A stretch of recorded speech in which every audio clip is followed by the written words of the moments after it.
പ്രേമിച്ച് വിവാഹം കഴിച്ചവരാണ്. പ്രേമിച്ച് നടന്ന സമയത്തൊക്കെ ചേട്ടൻ നല്ല സ്നേഹവും പെരുമാറ്റവും ഒക്കെ ആയിരുന്നു. ചേട്ടന്റെ ആ സ്വഭാവമാണ് എനിക്ക് കൂടുതൽ ഇഷ്ടപ്പെട്ടതും. വീട്ടുകാരെ എതിർത്തായിരുന്നു ഞങ്ങളുടെ കല്യാണം.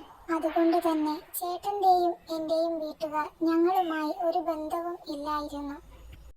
കല്യാണം കഴിഞ്ഞ നാൾ മുതലേ ചേട്ടന് എന്നോട് ഒരു താല്പര്യവും ഇല്ലായിരുന്നു. ചേട്ടന് തോന്നുമ്പോൾ മാത്രം എന്നെ സ്നേഹിക്കും, അല്ലാത്തപ്പോൾ മൈൻഡ് പോലും ചെയ്യില്ല.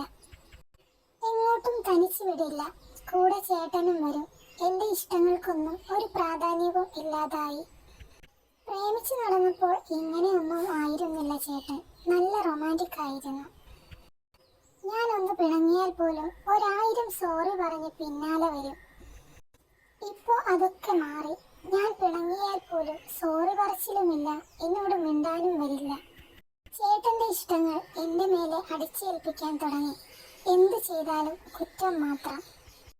അത് ചെയ്യരുത്, ഇത് ചെയ്യരുത് എന്നൊക്കെ. ഒന്നിനും ഒരു സ്വാതന്ത്ര്യവും ഇല്ല. എന്ത് കാര്യം ചെയ്യുമ്പോഴും അനുവാദം ചോദിക്കണം, ഇല്ലെങ്കിൽ അന്നത്തെ ദിവസം മുഴുവൻ വഴക്കായിരിക്കും. ഞാൻ എന്റെ ഇഷ്ടങ്ങളെല്ലാം മറന്നു തുടങ്ങി. ചേട്ടന്റെ ഇഷ്ടങ്ങൾക്കനുസരിച്ച് ജീവിച്ച് എന്റെ ഇഷ്ടങ്ങൾ ഞാൻ മറന്നുപോയി എന്ന് പറയുന്നതാവും ശരി. വർഷം 4 കഴിഞ്ഞിട്ടും എനിക്ക് വിശേഷം ഒന്നും ആയില്ല. പുറത്തിറങ്ങാൻ പറ്റാത്ത അവസ്ഥ. ആരുടെയെങ്കിലും മുന്നിൽപ്പെട്ടാൽ ആദ്യം ചോദിക്കുന്നത് വിശേഷം ഒന്നും ആയില്ലേ എന്നാ. ആ ചോദ്യം കേട്ട് മടുത്തു. പിന്നെ കരച്ചിലായി, വിഷമമായി. അങ്ങനെ ജീവിതം മുന്നോട്ട് പോയി. ഇടയ്ക്ക് തോന്നിയിട്ടുണ്ട് ജീവിതം അങ്ങ് അവസാനിപ്പിച്ചാലോ എന്ന്. വീട്ടുകാരെ എതിർത്ത് കല്യാണം കഴിച്ചത് കൊണ്ട് അവരോടും ഒന്നും പറയാൻ പറ്റില്ലല്ലോ. എല്ലാം ഞാൻ സഹിച്ചു. ഒരിക്കൽ ഞാൻ ചേട്ടനോട് നേരിട്ട് സംസാരിച്ചു. രാത്രി കിടക്കാൻ വന്നപ്പോൾ ഞാൻ ചോദിച്ചു, ചേട്ടൻ എന്താ പറ്റിയത്? എന്നോട് ചേട്ടൻ എന്താ ഒരു അകൽച്ച പോലെ? ഞാൻ എന്തെങ്കിലും തെറ്റ് ചെയ്തോ? പറ ചേട്ടാ, എനിക്ക് സഹിക്കാൻ പറ്റുന്നില്ല. ഞാൻ ആകെ ഒറ്റപ്പെട്ടതുപോലെ തോന്നുക. ഇനി ചേട്ടൻ എന്തെങ്കിലും പ്രശ്നമുണ്ടോ? ഉണ്ടെങ്കിൽ എന്നോട് തുറന്നു പറ, നമുക്കതിന് പരിഹാരം കാണാം എന്ന് പറഞ്ഞ് ഞാൻ കരഞ്ഞുകൊണ്ടേയിരുന്നു. ചേട്ടന് ഒരലിവും എന്നോട് തോന്നിയില്ല. പെട്ടെന്ന് ചേട്ടൻ പൊട്ടിത്തെറിച്ചു. നിനക്കെന്താ വേണ്ടത്? നീ എന്ത് പരിഹരിക്കുമെന്നാ പറയുന്നത്? നീ മിണ്ടാതെ പോയി കിടക്ക്. നീ എത്ര കരഞ്ഞിട്ടും ഒരു കാര്യവുമില്ല. ഇതൊന്നും എൻ്റെ അടുത്ത് വില പോകില്ല. അതൊക്കെ പണ്ട് പ്രേമിക്കുന്ന സമയത്ത്. ഇത് ജീവിതമാ. ഞാനും ഇങ്ങനെയാ. നിനക്ക് പറ്റുന്നില്ലെങ്കിൽ നീ നിന്റെ കാര്യം നോക്കി പോടി. ചേട്ടൻ ഒച്ച വെച്ചു. ഞാൻ ആകെ പേടിച്ചു പോയി. ചേട്ടന്റെ മേലുള്ള എന്റെ വിശ്വാസം എവിടെയോ നഷ്ടപ്പെട്ടതുപോലെ. ചേട്ടൻ ആളാകെ മാറിയിരിക്കുന്നു. എങ്ങനെ ഞാൻ അടുത്തിട്ടും ചേട്ടൻ ഞാനുമായിട്ട് അടുക്കാൻ നോക്കുന്നില്ല.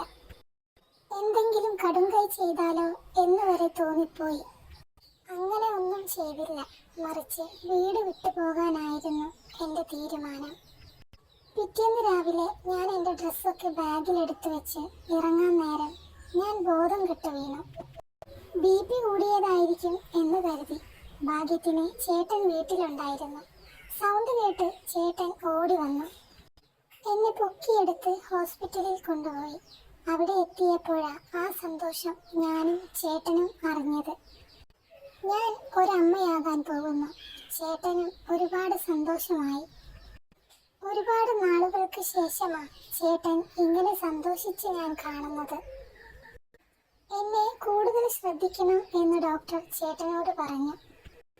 വീട്ടിൽ വന്നപ്പോൾ ചേട്ടന് കാര്യം മനസ്സിലായി. ഞാൻ വീട് വിട്ടു പോകാൻ നിന്നതായിരുന്നു എന്ന്. എന്നെ തനിച്ചാക്കി നീ പോകൂടി എന്ന് ചോദിച്ച് ഒരുപാട് സോറിയും പറഞ്ഞ് ഒത്തിരി കരഞ്ഞു.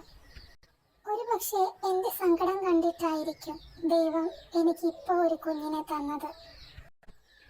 ഈ കുഞ്ഞായിരിക്കും എൻ്റെ ജീവിതത്തിൽ ഇനി അങ്ങോട്ട് സന്തോഷം നിറയ്ക്കുന്നത്.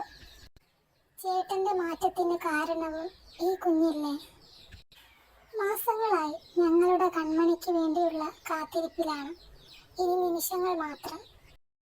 ഞാൻ ഹോസ്പിറ്റലിൽ അഡ്മിറ്റായി. പ്രസവം ഉടനെ ഉണ്ടാകുമെന്ന് പറഞ്ഞു. വിവരമറിഞ്ഞ് എൻ്റെയും ചേട്ടൻ്റെയും വീട്ടുകാർ ഓടിയെത്തി. ഞാൻ പ്രസവിച്ചു.